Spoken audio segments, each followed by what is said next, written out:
L'occasion d'avoir cette faveur de notre Seigneur Jésus-Christ, de voir des anges en vision au milieu de nous en train de célébrer ces moments, puisque c'est pas un moment, c'est pas un slogan, ce n'est pas une initiative formulaire, mais c'est vraiment le rendez-vous de tous les saints sur terre. C'est leur retour dans le royaume des cieux.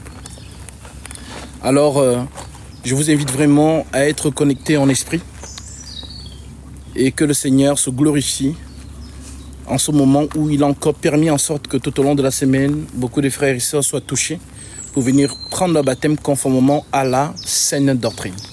C'est surtout cela, le baptême conforme à la saine doctrine. Alors, avant de commencer, je voudrais qu'on entonne un cantique. Alors, je ne sais pas si vous le connaissez. Il est vivant, oh Jésus, il est vivant. Le roi des rois, c'est Jésus, le roi des rois. Le Dieu des dieux, c'est Jésus, le Dieu des dieux. Le roi des rois, c'est Jésus, le roi qui est comparable à toi. Alléluia. Amen. Alléluia.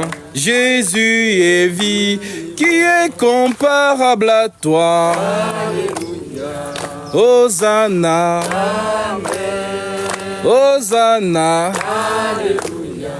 Jésus est vie, qui est comparable à toi. Alléluia. Hosanna. Amen. Hosanna. Alléluia. Jésus est vivant. Alors, une fois de plus, je vous dis shalom. C'est un privilège pour vous, au nom du Seigneur Jésus-Christ, de vous avoir mené vers le chemin étroit.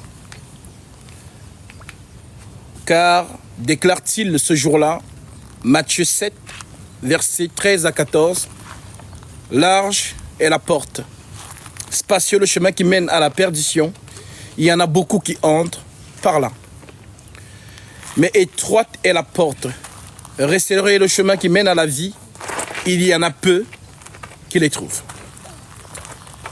Et oui, au nom de Jésus-Christ, le Seigneur vous a guidé vers le chemin étroit. Car nous sommes des chemins qui vous mènent au Christ. Je répète, étroite est la porte, resserré le chemin qui mène à la vie. La vie, c'est Jésus. Mais il y en a peu qui les trouvent. Alors définissons les deux choses selon le langage prophétique. Lorsque le Seigneur dit « large est la porte »,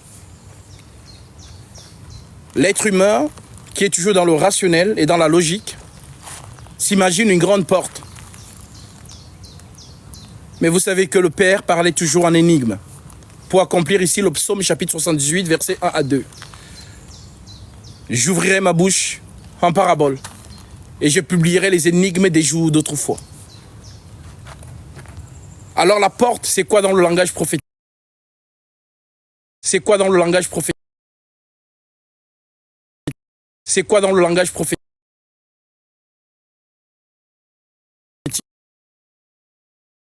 Des brebis. Le chemin c'est un homme. Le Seigneur lui-même s'identifie au chemin, à la vérité, à la vie. Alors lorsqu'il nous dit large est la porte, il parle des hommes. Spacieux le chemin qui mène à la perdition, il parle toujours des hommes. Que la masse suive pour la perdition. Mais étroite est la porte, resserré le chemin qui mène à la vie, il y en a peu qui les trouvent. Ce chemin-là, Dieu ne veut pas qu'il soit populaire. Dieu cache ce chemin. Le Seigneur Jésus-Christ, le vrai, il est rare. Ce n'est pas le Jésus populaire. La nature nous enseigne que la contrefaçon a toujours plus d'ampleur que l'original. Alors, j'insiste vraiment dessus pour vous, car les baptêmes sont différents. Ceux que le Seigneur amène à moi, les témoignages sont toujours différents. Il y a des personnes qui ne m'ont jamais vu dans la vraie vie, mais à qui le Seigneur s'est présenté en vision et leur a montré mon visage. La personne se balade sur TikTok et tombe sur moi. Et s'est dit, mais je l'ai vu en vision. Et il se peut que cette personne cherchait la vérité. Nous avons notre sœur qui a eu aussi ce privilège où le Seigneur s'est montré à elle en berger, avec un bâton, et des brebis autour de lui, en lion éclatant, qui tournoyait autour d'elle, et en agneau. Oui, le Seigneur qui pouvait dire à Philippe, lève-toi, va dans l'endroit qui est désert. Philippe, c'est le serviteur du Seigneur. Philippe ne connaissait pas les eunuques éthiopiens. Les eunuques éthiopiens ne connaissaient pas Philippe, mais c'est l'esprit qui les a ruinés. Pareil pour Corneille. Corneille ne connaissait pas Pierre, Pierre ne connaissait pas Corneille, mais le Seigneur Jésus s'est présenté chez Corneille et demande à Corneille d'envoyer des gens appeler Pierre. Oui, le même qui s'est présenté chez Ananias. Vous connaissez tous cette parabole. Il s'est présenté chez Ananias dans Actes chapitre 9. Et dans les écrits, vous allez toujours entendre le thème « Un ange du Seigneur ». Un ange du Seigneur, un ange du Seigneur. À chaque fois que vous allez entendre cette expression dans les épîtres, on parle de Jésus. Car il n'a pas menti. Il a dit, je serai avec vous tous les jours, jusqu'à la fin du monde. Donc le Seigneur qui est entré dans la prison pour aller délivrer Pierre. Acte chapitre 12. Le Seigneur qui a conduit Philippe vers les eunuques éthiopiens. Le Seigneur qui a conduit Pierre vers Corneille. Le Seigneur qui a conduit Paul vers la sœur Lydie lorsqu'il se retrouve dans la rivière. Pour vous dire que si vous êtes là aujourd'hui, ce n'est pas un hasard. Et comme je pose toujours cette question à toutes les personnes que je baptise, que le Christ amène vers moi, comment m'avez-vous connu? Je commence par qui? C'est TikTok. Vous voyez beaucoup de gens sur TikTok? Moi, c'est grâce à mon neveu. D'accord.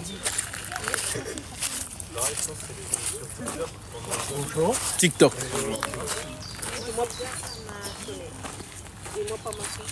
Super. Alors, il y a beaucoup de gens qui prêchent sur TikTok.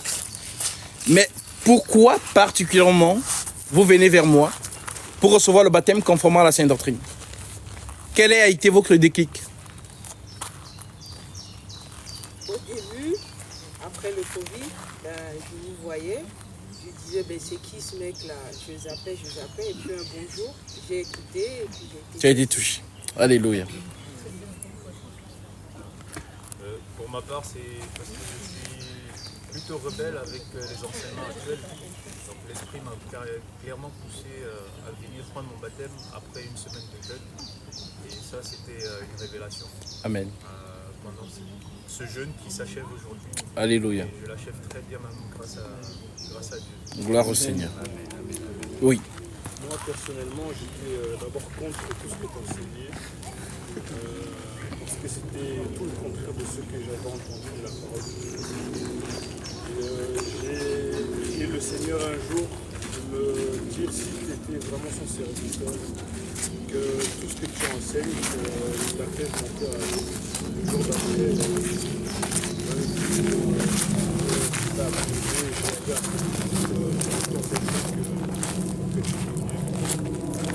Gloire au Seigneur.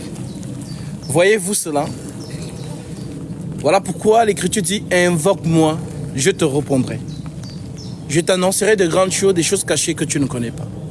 C'est un Dieu qui est fidèle à sa propre parole. La faiblesse de Dieu, c'est sa parole.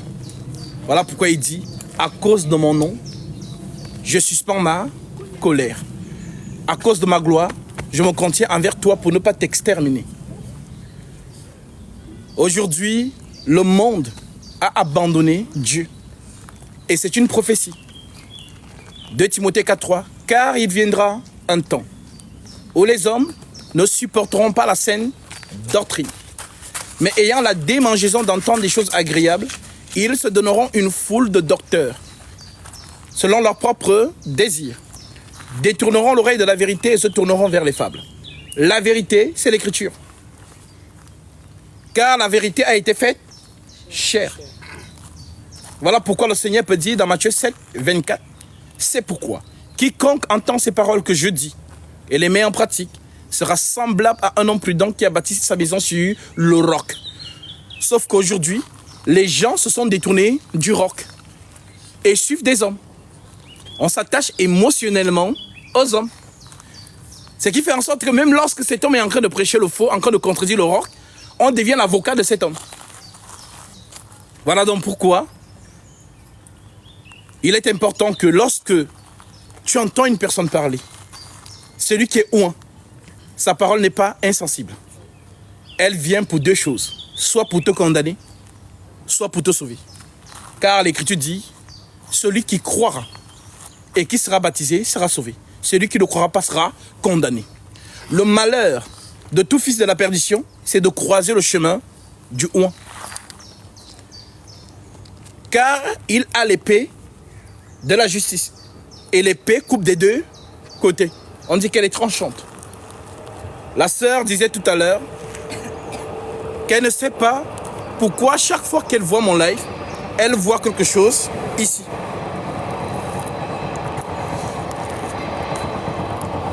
Et elle voit une lueur. Elle est tellement, disons les thèmes, amoureuse de cette lueur-là, de cet esprit qui est là. Je lui ai dit, c'est le Seigneur. Et si tu vois ce truc que tu vois lourd sur moi, c'est la ceinture.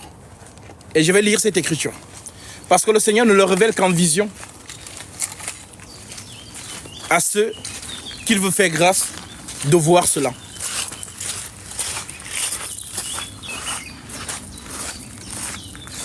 Je suis dans Apocalypse chapitre 1.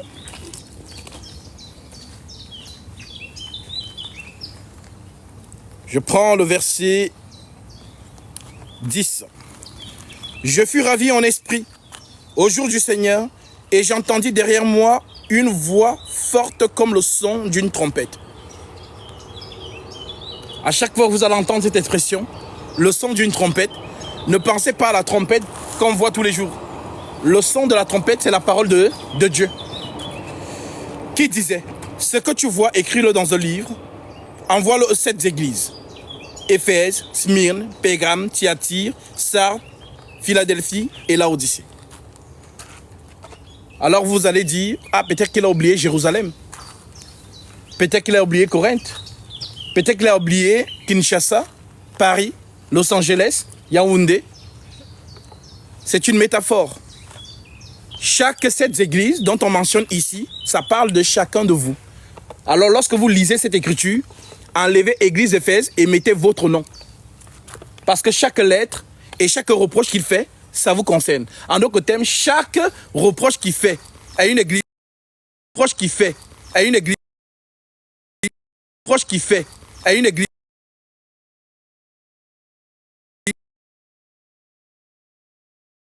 c'est pour vous qui parle. Voilà pourquoi tu mets le nom devant et le Seigneur te parle. Parce qu'il félicite. Tu as fait ceci, tu as fait cela. Mais ce que j'ai contre toi, c'est que tu as abandonné ton premier amour. Et c'est quoi le premier amour? C'est le zèle du commencement. Un peu comme dans la nature. Lorsqu'on vient de tomber amoureuse ou amoureux de son fiancé, on est dans le zèle du début. Et plus selon que la relation se déroule, certains refroidissent. Et le Seigneur ne veut pas qu'on puisse refroidir. Voilà pourquoi la prophétie dit, lorsque le Fils de l'homme reviendra sur la terre, trouvera-t-il la foi. Car il y a une partie de l'Église qui ne va pas connaître la mort physique. C'est la prophétie de l'apôtre Paul. Voici, je vous dis un mystère. Nous ne mourrons pas tous, mais tous nous serons changés. Donc, ils sont très peu ceux qui vont connaître ce privilège. Moi, je les appelle les Enoch. Enoch le 7e de sa génération. Donc, au fur et à mesure que les générations sont passées, le Seigneur a prélevé ses enfants. Il les prend, chaque génération, il les met dans le sein d'Abraham. Ils dorment. Lorsque le Seigneur m'a fait grâce de ressusciter une de nos sœurs, elle était dans ce lieu. C'était un jour comme celui-ci, je l'ai baptisée, elle est morte. Parce qu'elle était allergique à l'eau froide. Et sur le coup, la voix me dit, guérissez les malades, purifiez les lépreux, ressuscitez les morts. Et voilà comment j'impose les mains sur elle et je la ramène à la vie par la grâce du Seigneur. Ce jour-là, le Seigneur ne m'a pas révélé qu'elle était malade. Ni elle-même ne m'a dit que j'avais cette allergie. Parce que je pense que si elle m'avait dit humainement, j'allais paniquer. J'allais dire, ah, si quelque chose t'arrive, la justice ne va pas entendre que je suis venu te baptiser. Alors le Seigneur ne m'a pas révélé. Et s'il a permis que cela arrive, c'est pour me montrer que je suis avec toi. Voilà pourquoi même à Paul, il lui a dit, ne crains point, mais parle, car je suis avec toi. Et personne ne mettra la main sur toi pour te faire du mal. Parle, car j'ai un peuple nombreux dans cette ville. Pareil pour Moïse. Moïse lui a dit, si tu ne marches pas devant moi, je n'irai pas.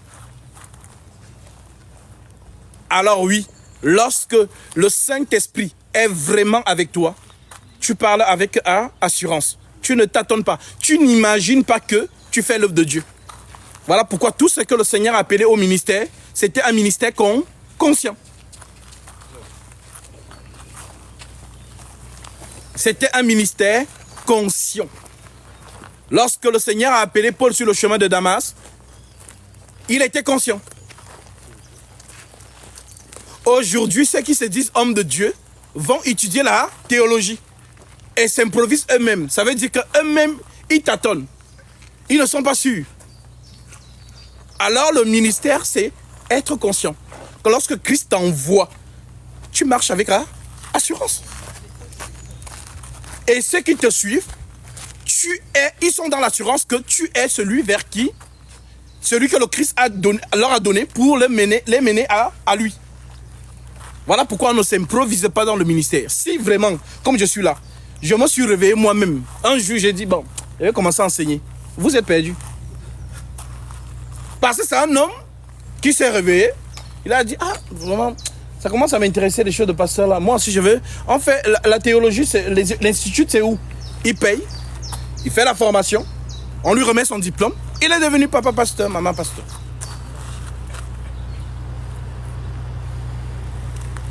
Alors oui, je ne me suis pas improvisé. Ma conversion, premièrement, a été mystique parce que je sors du Vatican. Vous devez savoir d'où je sors. J'étais dans le Vatican. Et ma conversion a été mystique. Personne ne m'a prêché l'évangile pour que je sorte du Vatican. C'est le Seigneur lui-même, comme il avait visité Daniel. Voilà comment je sors du Vatican. Et le Seigneur m'a toujours appelé à cette œuvre. Mais je ne voulais pas. Parce que j'étais encore à fond dans les choses du monde. Vous connaissez la vie des footballeurs professionnels. J'étais footballeur professionnel. J'étais dans les choses de la vie du monde, l'engouement du monde. Surtout lorsque je me suis blessé au genou. J'avais le chagrin du foot. Alors j'ai compensé ça avec les femmes. J'étais dans la vie du monde, la luxure, ainsi de suite. Mais le Christ, qui connaît le chemin de chaque élu, il sait à quel moment il nous a destinés à faire l'œuvre de Dieu. Voilà comment il m'a ramené afin que je puisse commencer cette œuvre qui s'est réveillée en 2020. J'ai toujours cru que le Covid est venu pour moi. Parce qu'il m'a tellement appelé que je ne suivais pas. Alors le Covid est arrivé, ma société fermée. Tout est fermé. Je faisais dans le milieu de l'aviation, la location des jets privés. Tout est fermé, il n'y a plus rien. Alors tu te retrouves seul contre toi-même, à ce moment, mes genoux au sol. Et c'est là où il vient. L'intimité avec le Créateur. Alors, depuis que les apôtres sont partis, vous savez que Paul a prophétisé sur la venue des faux hommes de Dieu. Actes chapitre 20, verset 28. Je sais qu'après mon départ, qu'il s'introduira parmi vous des loups cruels, qui n'épargneront pas le troupeau. Alors ces loups sont venus et ont enseigné depuis des générations, ce que vous appelez le Vatican. Parce qu'ils partent du principe, voilà pourquoi ils s'appellent, ils ont confisqué le mot catholique. Le mot catholique n'appartient à personne, c'est un mot qui veut dire tout simplement universel. Maintenant, eux, ils ont pris que c'est eux l'église universelle. Voilà donc pourquoi, oui.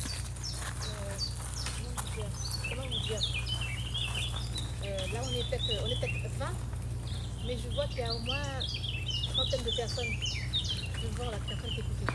Oui. Il y a beaucoup de monde là qui sont devant là. Gloire à Dieu.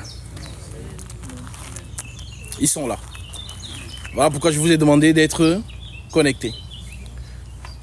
Alors, le Vatican a dérouté. Mais ça s'est fait comment? Puisque celui que l'apôtre Paul a déversé, la continuité du travail, c'est qui? Timothée. 2 Timothée chapitre 2 verset 1. De toi donc mon enfant, fortifie-toi dans la grâce qui est en Jésus-Christ. Et ce que tu as entendu de moi en présence de beaucoup de témoins, confie-le à des hommes fidèles, qui soient capables de l'enseigner aussi à d'autres. Donc, Timothée n'improvise pas. Timothée répète ce qu'il a entendu de Paul. Alors on lui dit, confie aussi ces choses à des hommes fidèles qui soient capables de le faire aussi comme toi. Donc si on avait gardé cette fidélité, l'enseignement serait resté intact. Il n'y aurait pas eu aujourd'hui des églises réveillées ou encore pentecôtistes, protestants, adventistes. C'est devenu commun dans le langage du monde qu'on dit chrétien aujourd'hui. Dès que tu dis que tu es chrétien, on te demande tu es de quelle branche. Ce n'est pas normal. Supposons que Paul se réveille aujourd'hui, il vient, tu lui demandes tu es chrétien, après tu lui demandes tu es de quelle branche. Il sera choqué. Parce que Christ n'a pas laissé des branches sur la terre. Il a laissé une église qui a été inaugurée à Jérusalem, le jour de la Pentecôte. Maintenant, Jérusalem, le siège, il y a eu maintenant des annexes. Voilà pourquoi les lettres partent de Jérusalem. Tous les apôtres écrivaient des lettres, notamment l'apôtre Paul qui a beaucoup écrit des lettres. Voilà pourquoi il disait, lorsque cette lettre aura été lue chez vous, faites aussi en sorte qu'elle soit lue dans les églises des Laodiciens. En d'autres termes, si nous sommes à Jérusalem, on a écouté tel enseignement. On envoie cette lettre à Galate, on écoute aussi le même enseignement. Ce qui fait en sorte que toutes les assemblées des saints ont le même langage, le même esprit, la même pensée. Donc je peux quitter Jérusalem, je m'en vais à Thessalonique, c'est la même chose. C'est la même chose.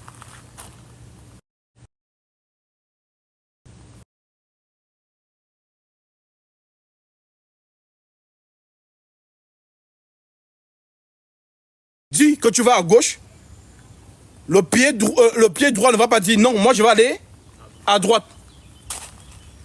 Sinon tu es malade, puisque les membres de ton corps ne sont pas d'accord. Si nous sommes le corps du Christ, une seule pensée, un seul langage. Voilà donc pourquoi. Tu sors ici, tu entres dans ICC, ils ont leur doctrine. Tu sors ici, tu entres chez protestants, ils ont leur doctrine. Gallican, méthodiste, branhamistes, kimbanguistes, christianistes célestes, toutes ces choses-là. Chacun a sa doctrine. Ce n'est pas l'église. L'église du Seigneur Jésus ne s'est jamais perdue. Et en plus, elle ne s'est jamais endormie pour être réveillée. Car lui-même, il a dit, les portes du séjour des morts ne poindront point contre elle. Jésus a dit qu'il va lui-même veiller sur son église. Voilà donc pourquoi vous voyez que le Saint-Esprit, il partait chez les gens un à un. Est-ce que Corneille est plus que toi? Pour que l'ange de lumière entre chez lui. C'est un homme comme vous et moi. Parce qu'on a l'impression que lorsqu'on lit les Actes des Apôtres, c'était les enfants préférés de Dieu. Nous, aujourd'hui, on ne peut plus connaître ça. Ça se passe encore aujourd'hui. Dans l'assemblée, nous avons, parce que l'église est constituée des dons. Les dons de prophétie par lesquels le Saint-Esprit parle par révélation, par vision. Comme vous voyez que la sœur vient de voir ce qu'elle vient de voir.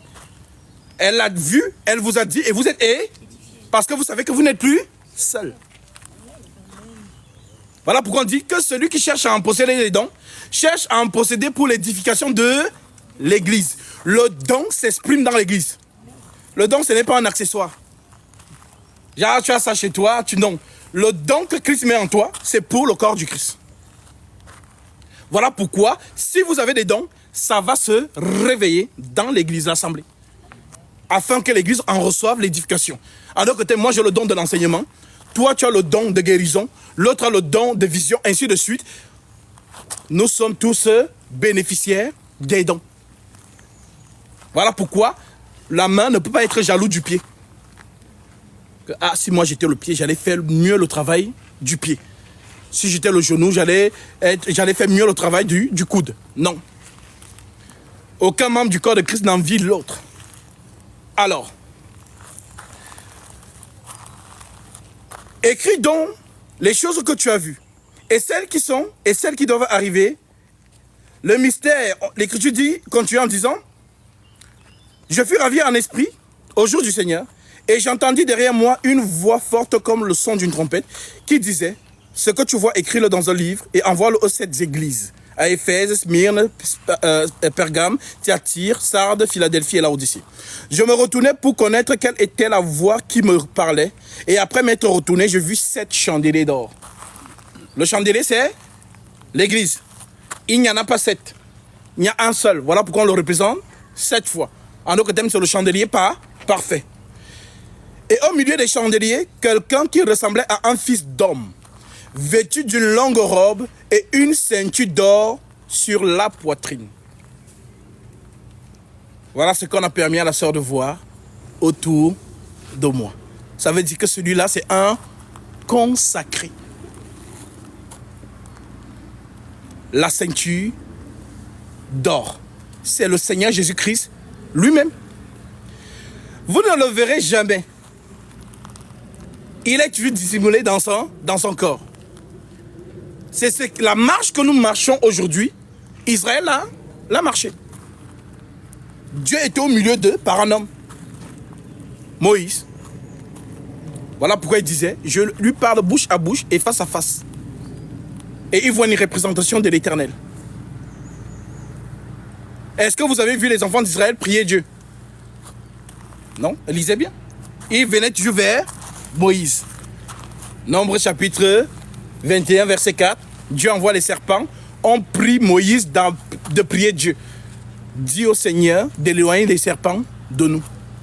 Parce que c'est l'homme, le vase que Dieu utilise au milieu de vous.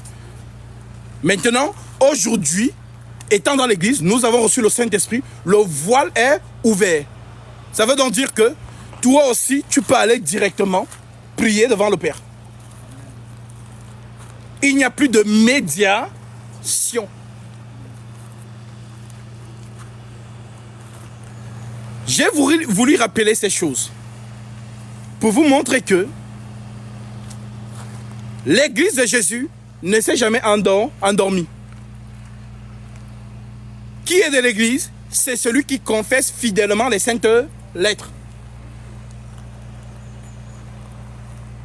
Lorsque tu regardes ces lettres au miroir de la parole, si tu dis la même chose que les lettres, tu es un avec Dieu. C'est la prière sacerdotale. Je leur ai donné les paroles que tu m'as données et ils ont gardé ta parole. Matthieu 7, Verset 21. Ce n'est pas tout ce qui me dit Seigneur, Seigneur qui entreront dans le royaume des cieux, mais celui-là seul qui fait la volonté de mon Père qui est dans les cieux. Et la volonté qui est dans le Père, du Père qui est dans les cieux, c'est quoi? C'est de garder sa parole. Voilà pourquoi Jésus dit donc. Et là, on entre dans le message de ce que nous allons faire. Jésus dit donc dans Jean 17, verset 19 à 20. Je me sanctifie moi-même pour eux, afin qu'eux aussi soient sanctifiés par la vérité. Les apôtres sont sanctifiés par qui? Jésus. Et ils sont sanctifiés par la vérité. Je me sanctifie moi-même pour eux, afin qu'eux aussi soient sanctifiés par la vérité. Et ce n'est pas pour eux seulement que je prie, mais encore pour tous ceux qui croiront en moi par leur parole. Donc, Jésus déverse la vérité, la sanctification sur les 12. Vous n'êtes pas encore là. Maintenant, pour que vous puissiez entrer dans la sanctification de Jésus, écoutez les paroles des arts. Alors pourquoi les gens écoutent des gens de 2024? C'est le message apostolique qui t'amène à Jésus. Voilà pourquoi Paul peut fermer le ciel en disant 1 Corinthiens 15, verset 1 à 2. Il dit, je vous rappelle, frères, l'évangile que je vous ai annoncé, que vous avez reçu, dans lequel vous avez persévéré et par lequel vous êtes sauvés. Si vous le retenez tel que je vous l'ai enseigné, autrement vous aurez cru. C'est très important.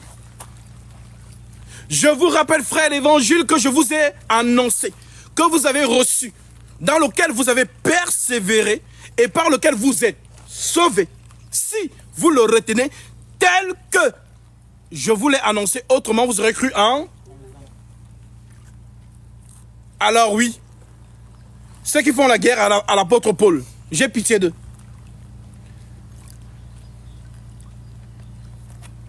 Car Paul est un joker du Seigneur.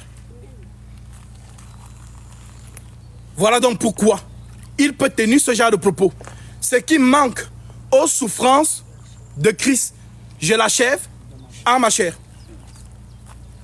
Si tu écoutes ça avec le cerveau, ça peut connoter avec une abomination. Car on dit que Christ a tout accompli à la. Mais comment il dit ce qui manque aux souffrances de Christ? Je l'achève en ma chair.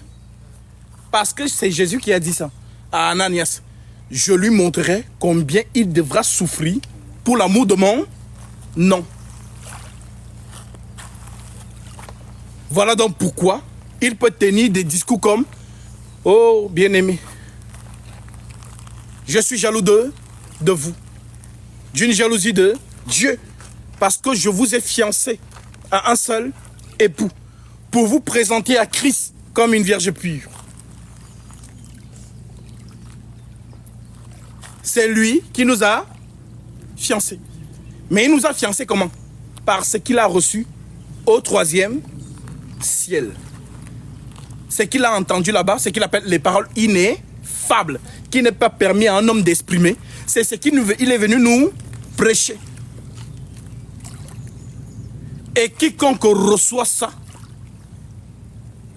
est sauvé. En prenant le baptême conformément à la sainte doctrine.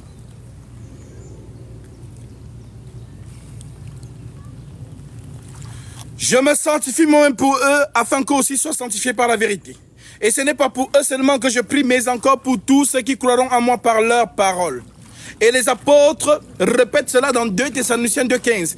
Ainsi donc, frères, demeurez fermes et retenez les instructions que vous avez reçues, soit par notre parole, soit par notre lettre. Et les lettres, vous les avez. Vous n'avez pas eu le privilège d'être en leur époque, comme la manière dont je suis en train de vous prêcher la parole. À leur époque, ils faisaient la même chose. Il y avait des frères qui écoutaient. Ces frères ont eu le privilège d'écouter par la vive voix. Maintenant, ce qu'ils ont mis par vive voix, ils l'ont aussi mis par Voilà pourquoi on dit, ainsi donc frères, demeurez fermes et retenez les instructions que vous avez reçues, soit par notre parole, soit par notre lettre. Alors, tout ce qui est écrit dans les lettres dites Amen. Ce qui n'est pas écrit, ne dites pas Amen. Paul dit dans Galates 1, il y a des gens qui vous troublent. Si l'écriture dit je ne permets pas à la femme d'enseigner, sois du camp de l'écriture. Ne cherche pas à philosopher. Comme ce qui se passe aujourd'hui. C'est vraiment au risque et péril de la personne qui veut contredire l'écriture. Ce qu'ils ont dit, je dis. Ce qu'ils n'ont pas dit, je ne dis pas. On n'interprète pas les épîtres. On applique les épîtres. Voilà pourquoi on appelle ça acte des apôtres. Ce qu'ils ont fait. Et comme nous sommes bâtis sur leur enseignement, Ephésiens 2, vous avez été édifiés sur le fondement des apôtres et des prophètes, Jésus-Christ lui-même étant la pierre angulaire. Nous sommes édifiés sur leurs enseignements. Non pas sur des personnes qui se lèvent en 2024 pour venir vous dire le contraire de ce que les apôtres vous ont dit. Est-ce que les apôtres ont prélevé la dîme? Non. Ça n'existe pas. Maintenant, eux, ils viennent vous l'imposer. Et ils vous disent que si vous ne payez pas, Dieu va geler vos finances. Et si tu crois à ça, ça arrive. Parce que l'Écriture dit, ce que je crains, c'est ce qui m'a.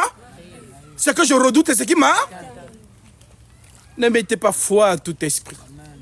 Mais éprouvez les esprits pour savoir s'ils sont de Dieu. Les apôtres n'ont jamais prélevé la dîme. Voilà pourquoi moi non plus, je ne la prélève pas. Ce qu'ils ont dit, je dis. Ce qu'ils n'ont pas dit, je ne dis pas. C'est ce qu'on appelle la doctrine. Car l'Église est alimentée par combien de fleuves?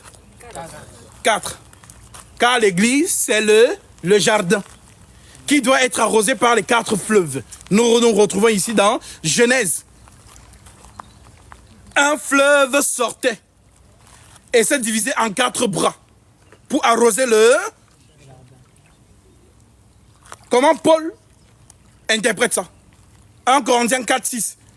De quelle utilité, frère, vous serais-je si je venais à vous en vous parlant en langue? Et si je ne vous parle pas par révélation, connaissance, prophétie et doctrine. La doctrine, c'est la plus petite des choses et la plus grande en même temps. Parce que la doctrine, c'est notre unité de mesure. Voilà donc pourquoi il dit, si même nous, après vous avez enseigné la doctrine, si même nous, ou un ange vient du ciel, vous annoncez un autre évangile que celui que nous avons prêché, qu'il soit anathème. En d'autres termes, toute révélation qui doit venir ne doit pas contredire la doctrine. Si la révélation vient et cadre avec la doctrine, c'est une vraie révélation. Mais si elle vient et elle ne cadre pas avec la doctrine, on la rejette. Voilà pourquoi c'est la plus petite des choses et la plus grande en même temps. Pourquoi, selon vous, lorsqu'un bébé sort du ventre de sa mère, on lui donne du lait? Pour que ses os soient solides. Pour que sa colonne vertébrale devienne ferme. Parce que si la colonne vertébrale peut devenir ferme, il peut commencer à marcher. Mais tant que la colonne n'est pas ferme, on porte le bébé. Voilà donc pourquoi la doctrine, c'est le lait. Il a dit lui-même, je vous ai donné du lait et non de la nourriture solide. Parce que vous ne pouviez pas la supporter. Et vous ne le pouvez pas même à présent parce que vous êtes encore charnel. C'est quoi être charnel? Être charnel, c'est raisonner. Quand on dit fils de Dieu, fils. Donc j'ai un papa, je suis son fils. Ben, Jésus aussi a un papa et il a son fils. C'est ça le raisonnement. Mes pensées ne sont pas vos et mes voix ne sont pas vos. Dans le thème fils de Dieu, dans le langage spirituel, comme Paul pouvait le dire, nous employons un langage spirituel pour les choses spirituelles. Mais l'homme animal ne comprend pas les choses de l'esprit car elles sont une folie pour... Il ne peut les comprendre parce que c'est spirituellement qu'on en juge. Dans les choses de l'esprit, on ne les apprécie que spirituellement. Tu ne peux pas prendre les choses de l'esprit pour les apprécier charnellement. Voilà donc pourquoi, quand vous allez entendre fils de Dieu, comprenez seulement qu'on vous parle de la vérité faite. Quand vous allez entendre fils de la perdition, comprenez seulement quand vous parle du mensonge, faites. C'est ça le discours de Jésus. Jean 5, 43. Je suis venu au nom de mon... Vous ne me recevez pas. Si un autre vient en son propre nom, vous le... C'est quoi le nom? C'est la parole. Le nom, c'est la parole. Il avait un nom écrit que personne ne connaît si ce n'est lui-même. Et son nom est la parole de... La parole faite chair. C'est ça qu'on appelle donc fils. Ça n'a rien à voir avec un bébé. Lorsque le fils vous aura, alors vous serez réellement libre. Mais qu'est-ce qui a franchi? La parole.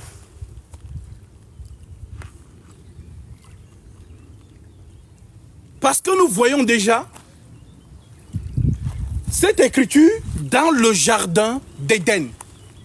Je suis venu au nom de mon Père. Vous ne me recevez pas. Si un autre vient en son propre nom, l'autre là c'est qui? Et qui vient en son propre nom.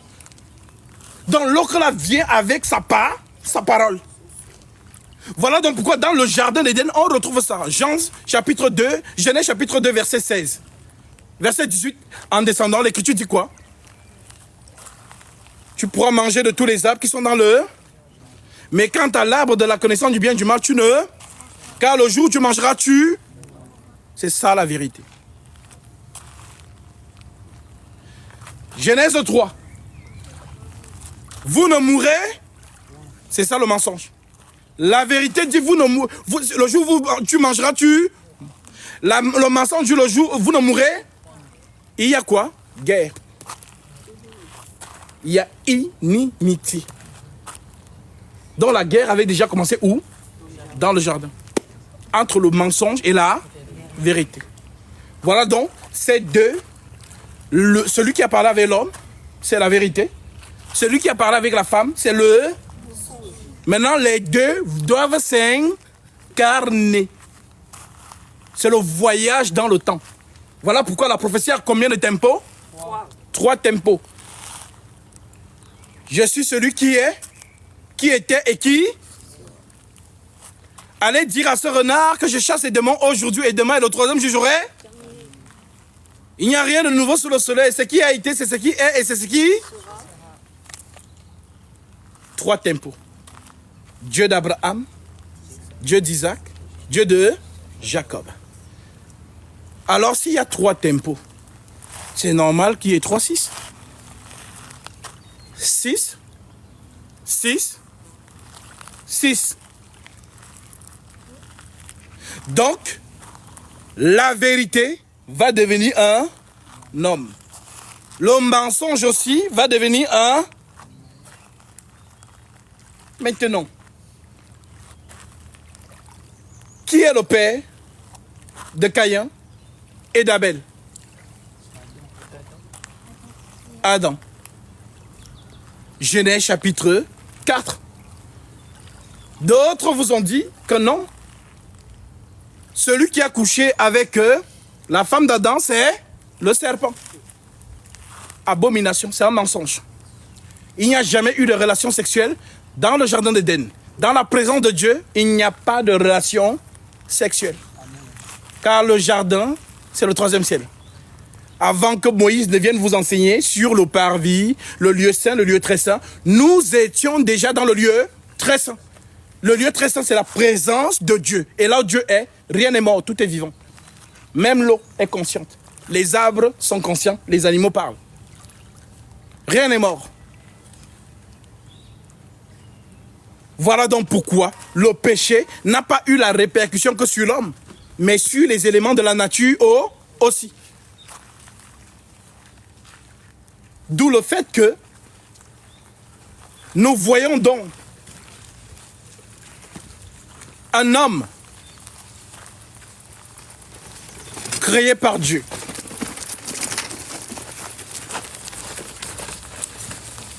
Cet homme était dans le lieu très saint.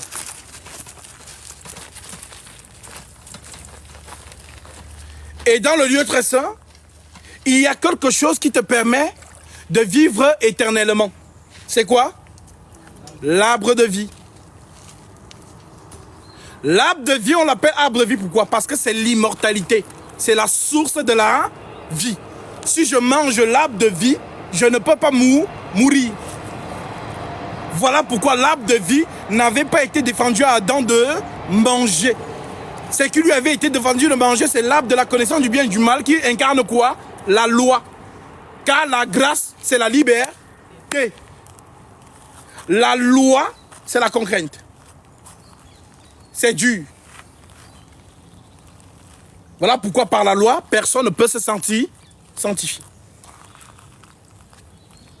Voilà pourquoi le maître, voyant que les hommes ne peuvent pas se sanctifier eux-mêmes, il est obligé de devenir un homme. Voilà pourquoi il peut dire, je me sanctifie moi-même pour eux. Parce que l'homme qui a porté ce corps maudit ne peut pas le dompter. Voilà pourquoi on dit que la chair ne se soumet pas à la loi de Dieu. Romains 8. Alors, Adam qui était dans le jardin, dont l'arbre de vie n'avait pas été défendu de manger. Mangeait et vivait éternellement. Jusqu'à ce que le même Dieu apporte la loi dans le jardin. Car Dieu qui donne l'interdiction, le serpent est invité. Là où il n'y a pas de loi, le serpent n'est pas là. Là où il y a la loi, le serpent vient. Mais il vient pourquoi? Pour t'exciter à transgresser la loi. Et si tu transgresses la loi, tu meurs. Voilà donc pourquoi dans le jardin, l'homme étant seul, le serpent n'est pas venu. Il a fallu que Dieu sorte la femme de l'homme. Et voilà comment le serpent vient vers la femme. Le serpent séduit la femme. Lorsqu'on dit ici séduit, ça ne veut pas dire qu'il a dragué, comme certains enseignent. Ça veut tout simplement, il dit ici que le serpent a convaincu la femme. Et elle a dit amen à l'enseignement du serpent. C'est ça, prendre la marque de la bête. Car l'homme a écouté Dieu. Et la marque de Dieu, c'est quoi? Sa parole. Selon quelle écriture? 2 Timothée 2, 19. Néanmoins, le solide fondement de Dieu reste debout avec ses paroles qui lui servent de sceau. Le Seigneur connaît ceux qui lui appartiennent et quiconque prononce le nom du Seigneur qui s'éloigne de l'iniquité. Donc, l'homme a écouté Dieu. La femme a écouté les deux ont pris la marque. Voilà donc pourquoi, lorsque la femme prend ce que le serpent lui a dit, vient donc enseigner à son mari. Celui-ci, qu'est-ce qu'il fait? Il mange. Et s'il a mangé, la parole s'accomplit. Le jour où tu en mangeras, tu... Donc la mort ici, c'est quoi? La perte de l'immortalité. Donc de l'homme mortel à l'homme, de l'homme immortel à l'homme mortel. Maintenant qu'il est dans le péché, Dieu dit, voici, l'homme est devenu comme l'un de nous pour la connaissance du bien et du mal. Empêchons-le maintenant d'avancer dans sa main, de prendre l'arbre de vie, d'en manger et de vivre. Et donc si Adam, avec son péché, mange l'arbre de vie, c'est fini. Le péché est immortel. Alors vous pensez vraiment qu'une telle mission, Dieu va vraiment placer des anges pour garder le chemin pour que Adam ne vienne pas manger? Qui a séduit les anges là-bas?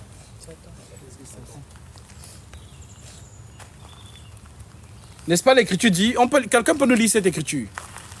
Job 4, 18. Nous allons entendre ce que Dieu dit des anges. Ça veut dire que ce lieu-là, le fameux chemin qui mène vers l'arbre de vie, on parle de qui? Des chérubins. Oui. Si Dieu n'a pas confiance en ses serviteurs, s'il trouve de la folie chez ses anges, combien plus chez ceux qui habitent des maisons d'argile? Amen. Donc, l'homme a péché par sa femme. Puisque la femme de l'homme, c'est son corps. Éphésiens 5. Nous sommes les membres du corps de Christ. Donc, ce n'est pas une femme qui a été façonnée par le limon de la terre. C'est une femme qui a été prise de l'homme. C'est une partie de lui. Voilà pourquoi si elle avait été faite à part entière par le limon de la terre, comme Adam, Adam ne l'aurait pas suivi. Dieu l'aurait examiné et il aurait donné à Adam une autre femme. Mais comme une partie d'Adam s'est salie, Adam doit aller la chercher. C'est le mouvement prophétique qui concerne Jésus et l'Église. C'est l'Église, dans nous qui étions dans le haut. Nous étions souillés. Alors lui, il est venu porter notre souillure. Voilà pourquoi l'Écriture dit le châtiment qui devait tomber sur nous est tombé sur lui. Alors, c'est le mouvement, lorsque l'Écriture dit homme, aime ta femme, comme Christ a aimé l'Église et s'est donné lui-même pour elle. Ce n'est pas un slogan. On parle du mouvement prophétique entre Adam et sa femme, que Jésus réalise entre l'Église, qui est son corps, et lui. Voilà donc pourquoi. Adam donc, qui est maintenant dans le péché, Dieu lui-même dit, voici l'homme est devenu comme l'un de nous. Genèse 3. À partir du verset 23. Tu peux même prendre... oui, à partir du verset 23. Parce que vous devez comprendre ces choses. Lorsque vous allez entrer dans l'eau maintenant, ça sera dans la plénitude. Verset 22. Oui, vas-y. L'Éternel Dieu dit, voici, l'homme est devenu comme l'un de nous, pour la connaissance du bien et du mal. Empêchons-le maintenant d'avancer sa main, de prendre de l'arbre de vie, d'en manger et de vivre éternellement. Et l'Éternel Dieu le chassa du jardin d'Éden, pour qu'il cultivât la terre d'où il avait été pris. Verset 24. C'est ainsi qu'il chassa Adam, et il mit à l'orient du jardin d'Éden les chérubins qui agitent une épée flamboyante pour garder le chemin de l'arbre de vie. Amen. Est-ce qu'il y avait un prophète dans le jardin d'Éden? Non. Est-ce qu'il y avait un souverain sacrificateur dans le jardin d'Éden? Alors qui travaillait? C'est Dieu lui-même. Voilà donc pourquoi Genèse 1, Genèse 2, Genèse 3, c'est Dieu seul qui travaille. Genèse 4, 5, 6 jusqu'à l'Apocalypse, c'est la prophétie qui marche. Voilà donc pourquoi nous voyons que après le péché, nous allons voir des signes de l'expiation. Dieu rhabille l'homme et sa femme de vêtements de peau. L'homme est chassé du jardin et on place les chérubins pour garder le chemin et empêcher qu'Adam ne tente sa main de prendre de l'arbre de vie, de manger et de vivre éternellement. Donc ce n'est pas une petite mission. Alors le gardien du jardin d'Éden, dont la porte du jardin, c'est qui? C'est Dieu lui-même.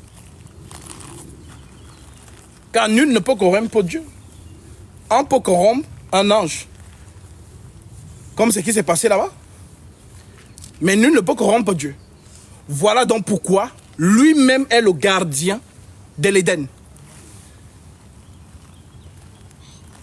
Si vous avez compris ça, alors Exode ne va pas vous embrouiller. Lévitique ne va pas vous embrouiller. Nombre ne va pas vous embrouiller. Deutéronome ne va pas vous embrouiller. Parce que c'est dans Lévitique que Paul récupère l'enseignement qu'il vous donne dans Hébreux chapitre 9. Dans ce qu'il appelle là-bas lieu saint, lieu très saint, il a pris ça où? Dans l'Éden. On peut lire ça. Hébreux chapitre 9, à partir du verset 1. Pour qu'on sache ce qui s'est passé. C'est le mécanisme par lequel vous avez été sauvés, puisque l'arbre de vie, c'est lui l'immortel. Et si Adam mange l'arbre de vie avec le péché, il vit immortellement. Voilà pourquoi Dieu doit donc empêcher que Adam mange de l'arbre de vie avec le péché. Il faut que Adam soit d'abord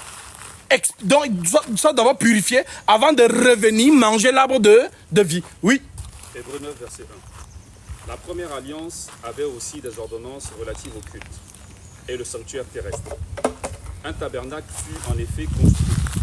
Dans la partie antérieure, appelée le lieu saint, était le chandelier, la table et les pains de proposition.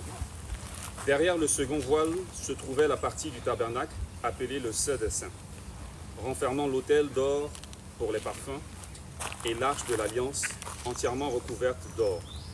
Il y avait dans l'arche un vase d'or contenant la manne. Amen. La manne, c'est quoi? C'est le pain. Jésus déclare, je suis le pain qui est descendu du Jean 6, oui. La verge d'Aaron qui avait fleuri. Tous ces noms qu'il donnait, il ne voulait pas révéler le nom merveilleux, le nom qui sauve. Voilà donc pourquoi toute la marche d'Israël dans le désert, il marchait avec qui? Jésus. Les Lévites portaient dans le coffre Jésus.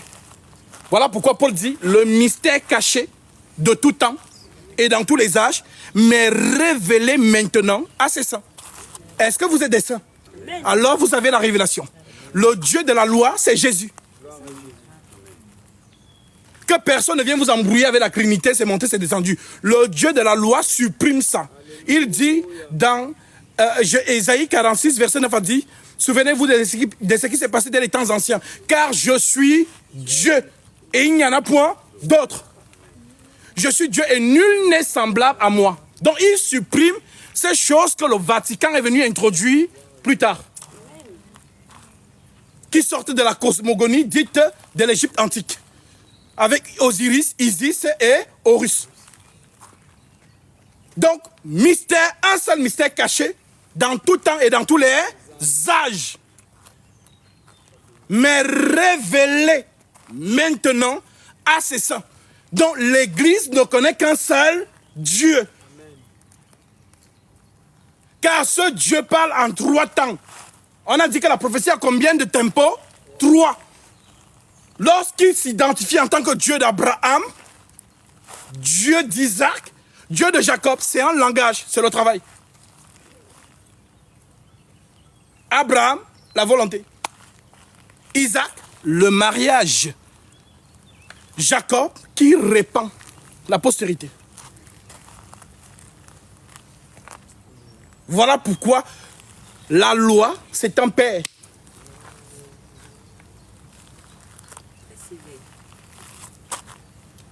Donc, lorsque le Seigneur, dans la loi, était rigoureux avec son peuple, c'est le soleil. Regardez comment le soleil brille, ça fait mal. On nous dit qu'il est à 150 millions de kilomètres, mais donc si ça rapproche juste un peu, il n'y a plus de vie sur Terre. C'est ça la loi. Fixez un peu le soleil, vous pouvez? Non. Mais quand 20 heures, la nuit commence à tomber à quelle heure? Vers 20 heures. Regardez, vous allez voir comment c'est beau, le crépuscule. Les nuages sont maintenant orangés. Car le soleil a tellement exterminé toute la journée qu'on ne voit que les taches de sang dans le ciel pendant le crépuscule. Là, on peut contempler le soleil. Il n'éblouit plus à fond, mais sa lumière est maintenant paisible. C'est ça la grâce.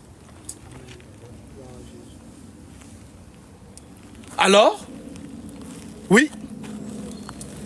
Au-dessus de l'arche étaient les chérubins de la gloire, couvrant de leurs ombres le propitiatoire. Amen. Au-dessus de l'arche étaient les chérubins de la gloire, couvrant de leurs ailes le propitiatoire. Quand on couvre les ailes, c'est quoi? C'est le déploiement. Donc quand on dit, tu étais un chérubin protecteur aux ailes, en d'autres termes, c'est un guerrier. Donc le jadis chérubin protecteur aux ailes déployées, c'était un guerrier. Un archange. Voilà pourquoi le combat se passe archange contre archange. Dans l'Apocalypse, on n'appelle plus archange, mais on l'appelle comment? Dragon. On dit le dragon et ses anges. Michael et ses anges. C'est 2 camps. Il n'y a pas 3. soit tu es derrière Michael, soit tu es derrière le dragon. C'est la prophétie. Je mettrai inimitié. L'inimitié, c'est la guerre, l'hostilité entre les deux postérités. Je mettrai inimitié entre toi et la femme, entre ta postérité et sa postérité. Celle-ci t'écrasera la tête, mais toi, tu lui baisseras le talon. Voilà pourquoi la guerre entre la vérité et le mensonge, ça date depuis le jardin d'Éden. Voilà pourquoi un vrai enfant de Dieu qui a le Saint-Esprit ne peut pas être dans le politiquement correct avec le mensonge ou dans le spirituellement correct. Non, vraiment, nous sommes tous des chrétiens. Il faut seulement qu'on s'aime. Voilà, même si toi tu es protestant, même si tu es ceci, l'essentiel c'est que ce n'est pas Dieu ça. Dans la vérité, il n'y a pas de mensonge. Il n'y a pas un peu de vérité et beaucoup de mensonge, ou un peu de mensonge et beaucoup de vérité. Soit tout est vrai, soit tout est faux. Il n'y a pas de mélange. Car Jésus dit un peu de levain fait lever toute la pâte. Oui. Alors je reprends. Au-dessus de l'arche étaient les chérubins de la gloire, couvrant de leur ombre le propitiatoire. Ce n'est pas le moment d'en parler en détail là-dessus. Pourquoi? Ils sont au lait. Pourquoi ce n'est pas le moment? Il fallait. Si moi j'étais là, j'ai dit non, Paul, c'est le moment. Il faut parler. Faut arrêter. Pourquoi tu fermes? Il faut ouvrir. Ce n'est pas le moment. Pourquoi ce n'est pas le moment? Donc les choses qu'il a cachées là, c'est ça que je vous ai, j'explique. Parce que les chérubins qui couvrent de leur zèle le propitiatoire, c'est Dieu lui-même. Voilà pourquoi on ne pouvait pas entrer là-bas n'importe comment, selon Lévitique 16, versets 1 à 2, en descendant. Celui qui entre n'importe comment là-bas, Dieu le fout droit. Donc lui-même est le gardien de l'Éden. Aucun mensonge ne doit entrer. Voilà donc pourquoi, oui. Or, ces choses étaient ainsi disposées. Les sacrificateurs qui font le service entrent en tout temps dans la première partie du tabernacle. Et dans la seconde, le souverain sacrificateur seul entre une fois par an, non sans y apporter du sang qu'il offre pour lui-même et pour les péchés du peuple. Le Saint-Esprit montrait par là que le chemin du lieu très saint n'était pas encore ouvert, tant que le premier tabernacle subsistait. C'est une figure pour le temps actuel où l'on présente des offrandes et des sacrifices qui ne peuvent rendre parfait sous le rapport de la conscience celui qui rend ce culte, et qui, avec les aliments, les boissons et les diverses ablutions, étaient des ordonnances charnelles imposées seulement jusqu'à une époque de réformation. Amen. Mais Christ, venu comme souverain sacrificateur des biens à venir, il a traversé le tabernacle plus grand et plus parfait, qui n'est pas construit de main d'homme, c'est-à-dire qui n'est pas de cette création. Amen. Mais Christ est venu comme souverain. Qui est le souverain sacrificateur? Melchisédek. Donc, quel est le rôle du souverain sacrificateur? C'est d'égorger le sacrifice. Car il y a deux acteurs. Le souverain sacrificateur et le sacrifice. Maintenant, on dit Christ. J'aime ça. Il ne dit pas mais Jésus. Il dit mais Christ. Louant. Selon Malachie chapitre 3. Le Seigneur que vous cherchez est le messager de l'alliance que vous désirez. Donc le messager de l'alliance que nous on désire, c'est le Saint-Esprit. C'est lui qui doit égorger l'agneau. Sauf que l'esprit là, pour qui est pardon des péchés, lui, il est immatériel. Essaie de couper le vent. Donc, l'esprit n'a pas de sang. Et pour qui est donc le pardon? Oui, verset 22. Et presque tout, d'après la loi, est purifié avec du sang. Et sans effusion de sang, il n'y a pas de pardon. Sans effusion de sang, il n'y a point de pardon. vous voulez être pardonné. Maintenant, il faut donc l'effusion de sang. Et l'esprit n'a pas de sang. L'esprit est invisible. 1 Timothée, chapitre 1, verset 17.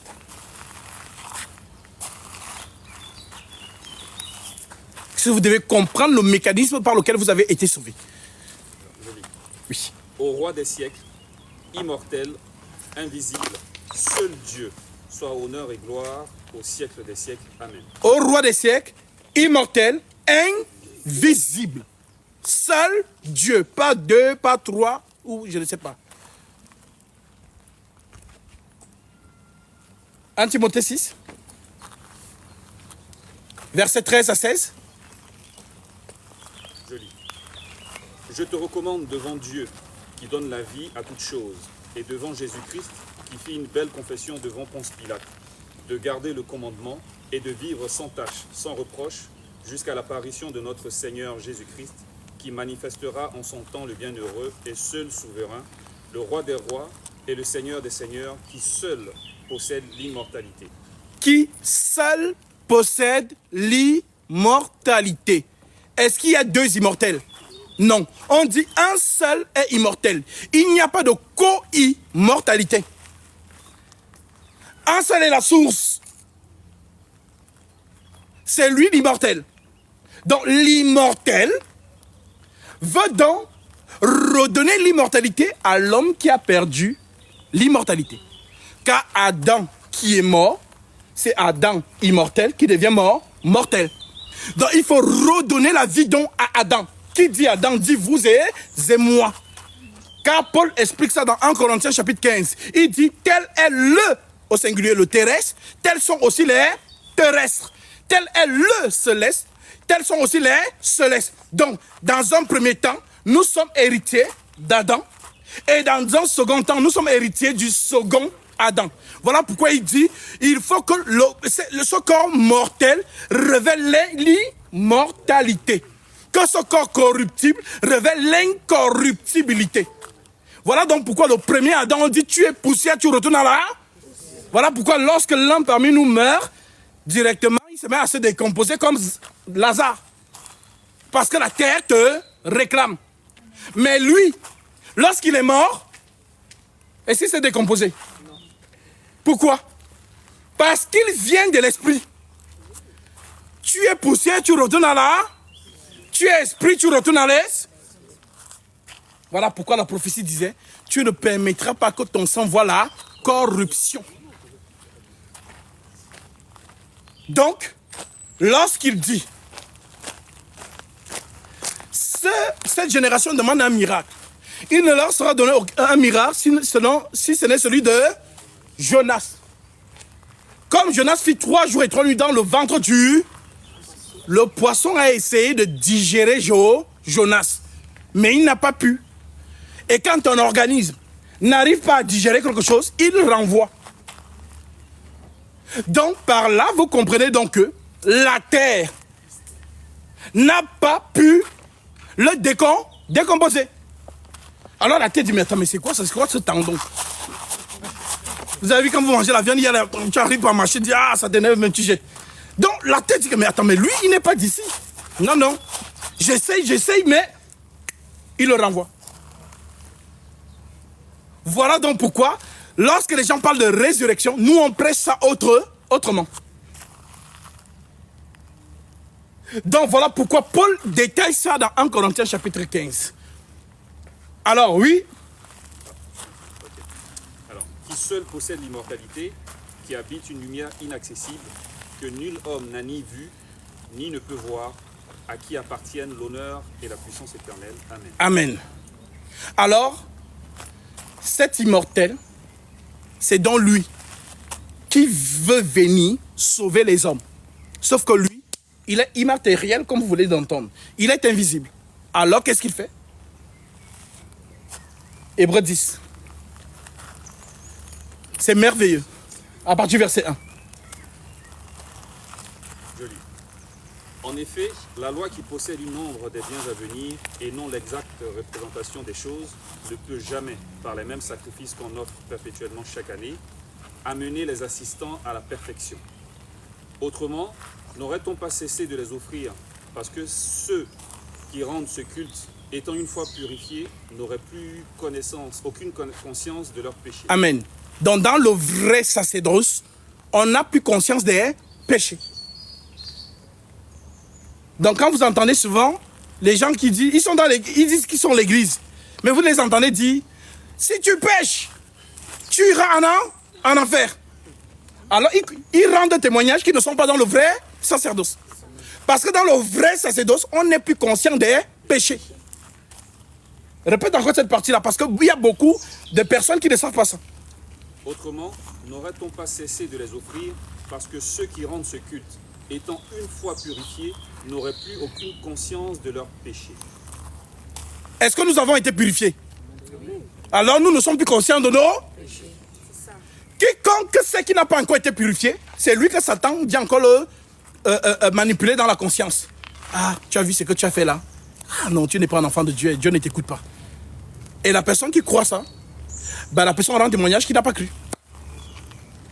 Voilà pourquoi le bon enseignement délivre. Amen. Oui. Mais le souvenir des péchés est renouvelé chaque année par ces sacrifices, car il est impossible que le sang des taureaux et des boucs ôte les péchés. Il est impossible que le sang des taureaux et des boucs ôte leur. Ce sont les éléments de sacrifice que le souverain sacrificateur de la loi utilisait pour faire ce qu'on appelait l'expiation. Sauf que par ce sang-là, personne n'était réellement pas pardonné. Oui. C'est pourquoi Christ, entrant dans le monde, dit: tu n'as voulu ni sacrifice ni offrande, mais tu m'as formé un corps. Amen. C'est pourquoi Christ, entrant dans le monde, dit: tu n'as voulu ni sacrifice ni offrande, mais tu m'as formé un corps. Donc le corps formé là, ça a été formé par qui? C'est le Christ là qui a formé son propre corps. Car il ne peut pas sacrifier quelqu'un d'autre. C'est lui-même. Parce que dans le sacerdoce, il y a deux acteurs. Le sacrifice et le souverain sacrificateur. Maintenant, lui, il reste dans l'esprit. Et il forme un corps. Et le corps qui est formé là, c'est la maison de Dieu. Car qui a le pouvoir de lui construire une maison? Le dit Salomon. Lisons ça. Salomon 2 Chroniques chapitre 2 verset 6.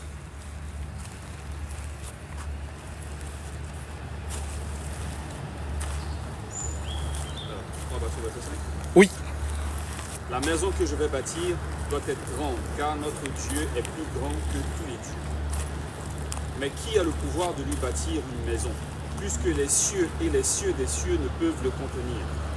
Et qui suis-je pour lui bâtir une maison, si ce n'est pour faire brûler des parfums devant lui? Salomon rend témoignage que les cieux et les cieux des cieux ne peuvent pas contenir Dieu.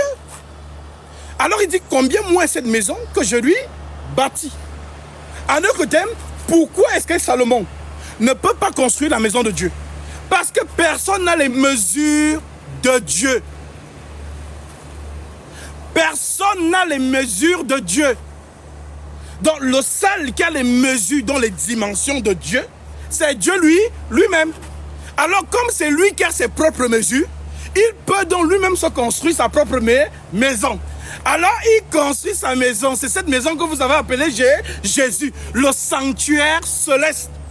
Voilà pourquoi l'Écriture dit: il n'est pas entré dans un sanctuaire fait de main d'homme, mais il a traversé le ciel. Jésus-Christ, c'est lui-même la maison de Dieu. Voilà donc pourquoi il envoie la maison en avant. Maintenant, il doit venir oindre la maison. Alors, lorsque il envoie la maison en avant, nous voyons un ange qui vient, qui parle à une femme. la femme tombe enceinte. Elle a été fécondée par le Verbe. Alors, l'enfant doit grandir et atteindre l'âge de 30 ans. Car c'est l'âge du sacerdoce. Alors l'enfant, on fait des bruits quand il est né. Les anges descendent des cieux, viennent l'adorer. L'enfant, à 12 ans, il entre dans le temple, commence à enseigner les vieillards.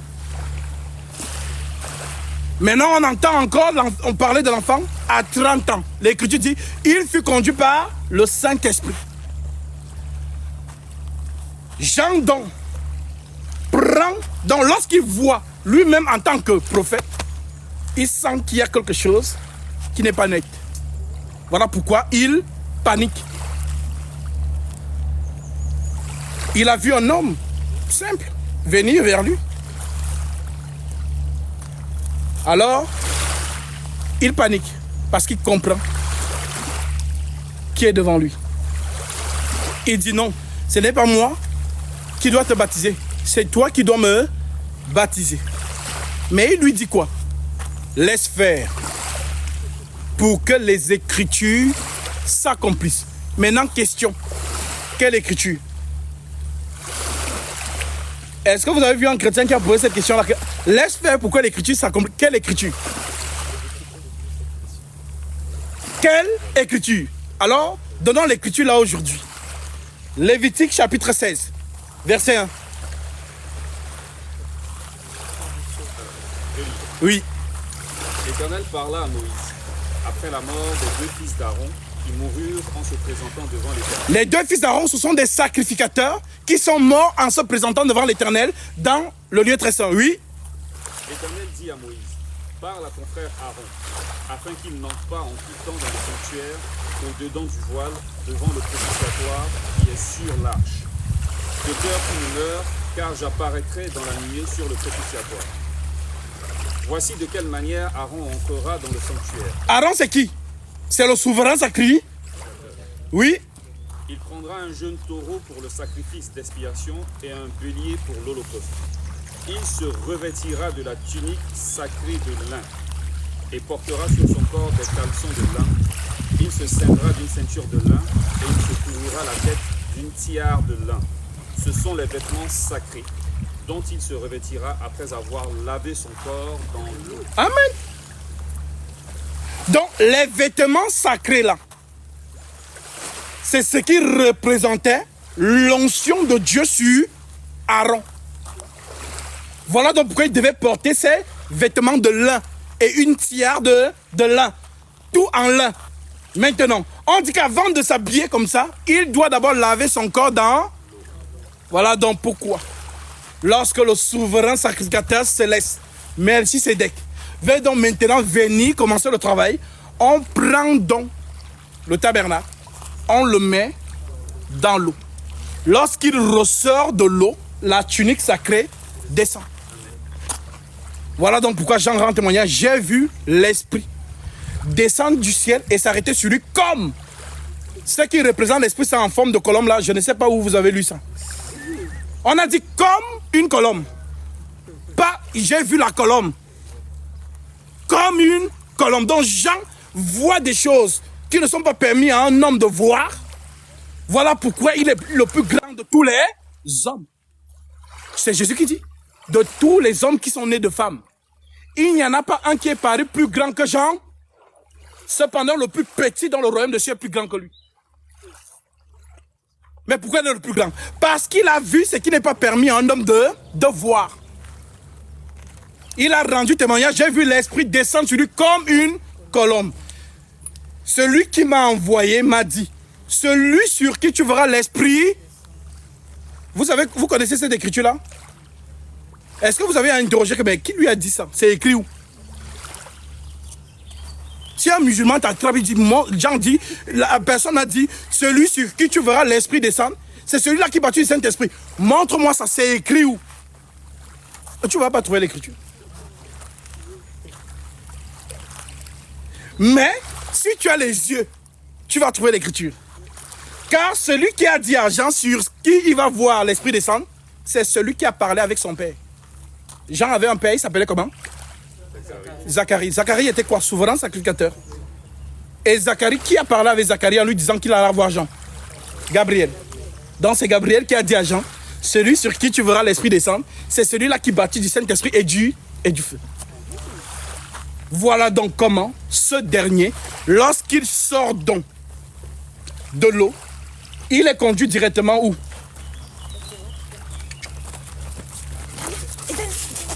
Où est-ce qu'il est conduit? Luc chapitre 4. Une fois qu'il sort du Jourdain, il part où? Dans le désert.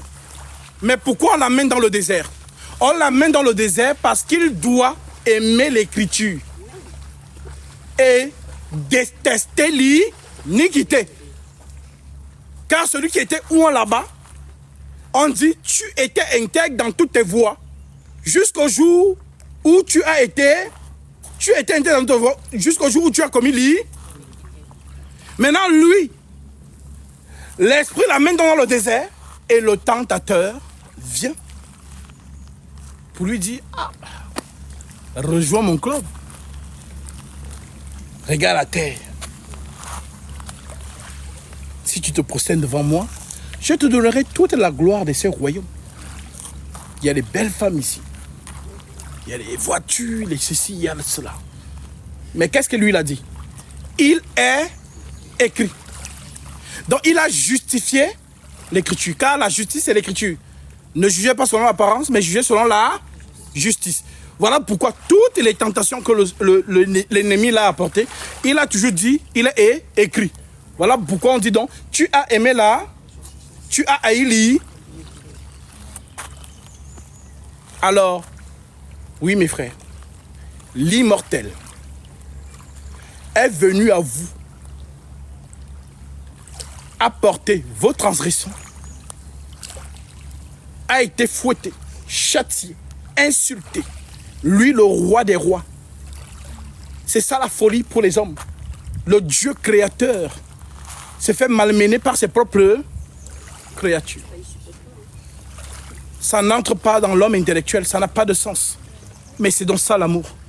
Parce que vous, ces enfants, vous étiez prisonniers. Et il n'y a pas de plus bel amour lorsque le roi lui-même n'envoie pas une délégation pour venir te saluer de sa part. Lui-même, il vient.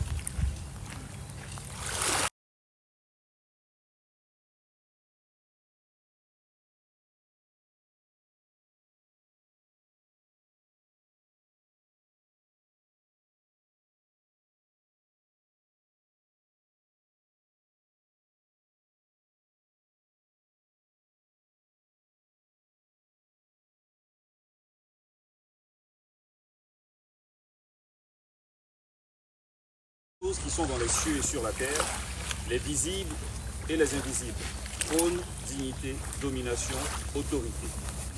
Tout a été créé par lui et pour lui. Il est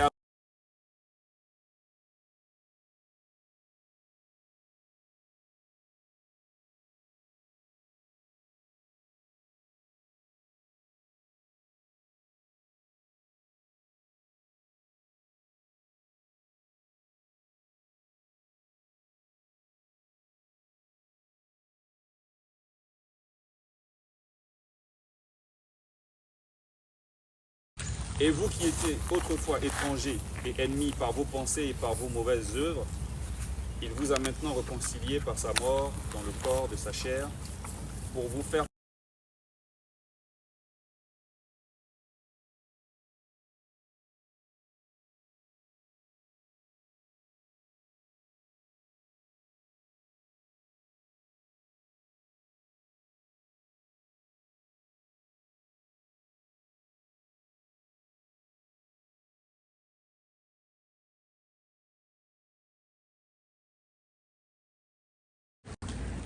C'est merveilleux. Alors, vous êtes donc venus parce que vous avez cru. C'est la première étape. La foi vient de ce qu'on entend. Ce qu'on entend vient de la parole de Christ. Alors vous êtes donc venus pour réaliser ici la seconde étape. Allez-y, vous pouvez aller par là. Ça filme devant, ça filme derrière. Derrière. Voilà donc pourquoi, lorsque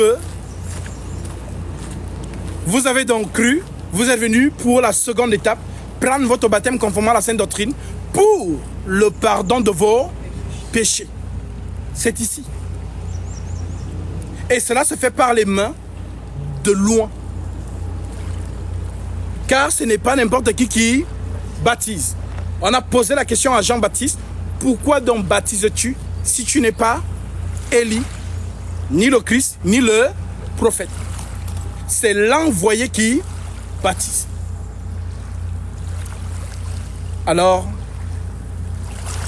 que le Seigneur soit glorifié de ce qu'il permet cette circonstance pour vous, afin de recevoir votre baptême conformément à la Sainte Doctrine. C'est le moment où vous devez désirer le Seigneur dans votre cœur. Et lorsque j'entrais dans l'eau, pour prendre autorité, car l'Écriture dit tout est sanctifié pour ceux qui sont, tout est pur pour ceux qui sont. Alors, désirez en ce moment, car 2000 ans d'histoire va prendre son sens réel dans votre vie. Certains pensent que non, Yasbi, je pêche encore trop. Attends d'abord, je pêche d'abord bien. Lorsque j'aurai fini de pêcher, après je vais venir. Non, justement, le baptême c'est l'arche de Noé. Car il y a une colère qui plane. Alors, celui qui a réellement compris ce que tu viens de lire là, relisons encore ça, c'est très important.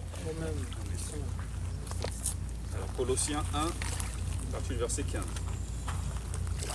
Il est l'image du Dieu invisible, le premier-né de toute la création. Car en lui ont été créées toutes les choses qui sont dans les cieux et sur la terre, les visibles et les invisibles, trône, dignité, domination, autorité. Tout a été créé par lui et pour lui. Il est avant toute chose et toute chose subsiste en lui. Il est la tête du corps de l'Église, il est le commencement, le premier-né d'entre les morts, afin d'être en tout le premier. Car Dieu a voulu que toute plénitude habitât en lui. Il a voulu par lui réconcilier tout avec lui-même, tant ce qui est sur la terre que ce qui est dans les cieux, en faisant la paix par lui, par le sang de sa croix. Et vous, qui étiez autrefois étrangers et ennemis par vos pensées et par vos mauvaises œuvres, il vous a maintenant réconciliés par sa mort dans le corps de sa chair, pour vous faire paraître devant lui saint, irrépréhensible et sans reproche, si du moins vous demeurez fondés et inébranlables dans la foi, sans vous détourner de l'espérance de l'évangile que vous avez entendu, qui a été prêché à toute créature sous le ciel et dont moi, Paul, j'ai été fait ministre. Alléluia. Alors le Christ allume cette foi en vous, c'est une flamme. Alors, gardez la flamme. Car tu obtiendras le salut de ton âme pour prix de ta foi. Tu peux tout perdre. Tu peux même être malade. Mais la foi, conserve-la. Car c'est l'espérance de la vie éternelle. Voilà pourquoi l'ennemi va donc tout faire pour éteindre ta foi. Car celle ou celui qui va entrer dans cette eau, celui qui va ressortir, ce n'est plus la même personne. Car celui qui ressort est un vase sanctifié, utile à son maître. Ce n'est plus toi qui vis, c'est Christ qui vit en toi. Car l'Égypte, c'est là-bas où il y a des belles choses. Les beaux hommes, c'est en Égypte. Les belles femmes, c'est en Égypte. Les voitures, la vie du monde, la luxure et tout ce que la chair humaine aime. Comme Jésus pouvait dire, ne vous amassez pas de la nourriture qui périt, mais amassez-vous de celle qui subsiste pour la vie éternel. Donc tout ce que le corps humain aime, la chair, c'est en Égypte. Et apparemment, vous êtes sûr de délaisser l'Égypte pour traverser la mer Rouge et aller marcher avec ce Dieu dans le désert? Il n'y a rien dans le désert. C'est un lieu de brisement. Afin que tu entres donc à Canaan, où coule le lait et le miel. D'où le fait que l'apôtre Paul vous dit, je ne saurais comparer les douleurs du temps présent à la gloire à venir. Alors oui, la vraie vocation avec le vrai Jésus, il déclare, Matthieu 16, 24, si quelqu'un veut venir après moi, qu'il renonce à lui-même, qu'il se charge de sa croix et qu'il me suive. Ce n'est pas le Jésus bonbon ou tapis rouge qu'on vous prêche dans toute l'humanité. Le Jésus que quand tu es en Jésus, tu te maries, tu as les voitures, tu as le travail, tu as l'argent, tu deviens riche, ainsi de suite. Ce n'est pas ce Jésus-là que nous prêchons. Nous prêchons le Jésus qui a dit, si quelqu'un veut venir après moi, qu'il renonce à lui-même. Renoncer à soi-même, c'est mourir. Car le baptême, c'est la mort avec lui. Romains chapitre 6, verset 3.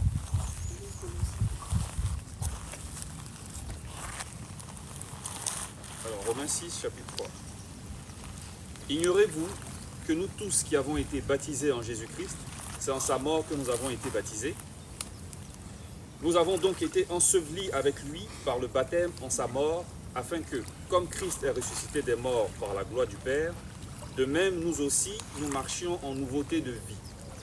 En effet, si nous sommes devenus une même plante avec lui par la conformité à sa mort, nous le serons aussi par la conformité à sa résurrection. Amen.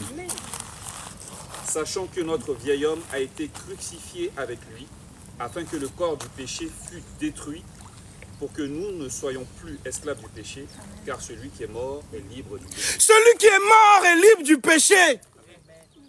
Et mourir, c'est ici.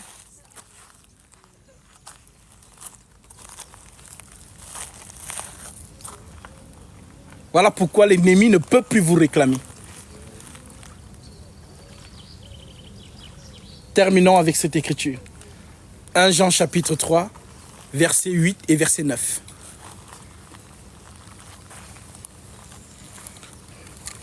Jean chapitre 3, verset 8. Celui qui pêche est du diable, car le diable pêche depuis le commencement. Le Fils de Dieu apparut afin de détruire les œuvres du diable. Quiconque est né de Dieu ne pratique pas le péché, parce que la semence de Dieu demeure en lui, et il ne peut pécher parce qu'il est né de Dieu. Amen. 1 Jean 5, 16. Quiconque pêche est du diable. Car le diable pêche dès le... Celui qui est né de Dieu ne pêche pas. Parce que la semence de Dieu habite en... Il ne peut pécher parce qu'il est né de Dieu. Donc, être né en Jésus, le péché qui mène à la mort ne nous regarde plus. 1 Jean 5, verset 16. Si quelqu'un voit son frère commettre un péché qui ne mène point à la mort, qu'il prie, et Dieu donnera la vie à ce frère. Il la donnera à ceux qui commettent un péché qui ne mène point à la mort. Et il y a un péché qui mène à la mort, ce n'est pas pour ce péché-là que je dis de prier. Amen. Et c'est quoi le péché qui mène à la mort? Jean 8, 24.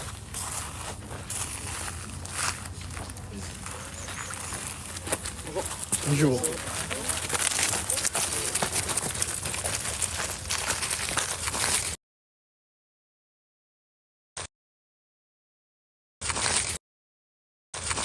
Ne pas ce que je suis, vous mourrez dans vos péchés. Amen. C'est pourquoi je vous ai dit, vous mourrez dans vos... Si vous ne croyez pas ce que je... Il est quoi? Romains 9, 2 à 5. Voici ce qu'il est. Et c'est à ça que vous avez cru.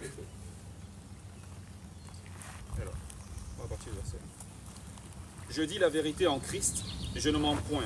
Ma conscience m'en rend témoignage par le Saint-Esprit.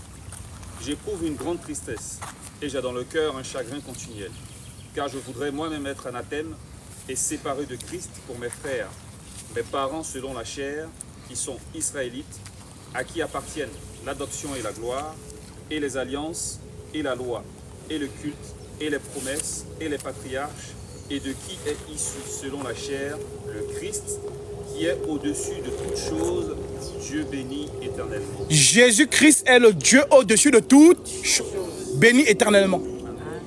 C'est à cela que vous avez cru. Alors le Dieu qui est au-dessus de toutes choses, qui est béni éternellement, est venu sous forme humaine. D'où le fait que Paul vous a prêché le mystère de la piété. 1 Timothée 3,16. Le mystère de la piété est grand. Dieu a été manifesté en justifié par l'Esprit, vu des anges, prêché aux gentils, cru dans le monde et élevé dans la... Alléluia. Alors vous entrez dans l'eau avec cette conviction. Et que le Seigneur nous accompagne.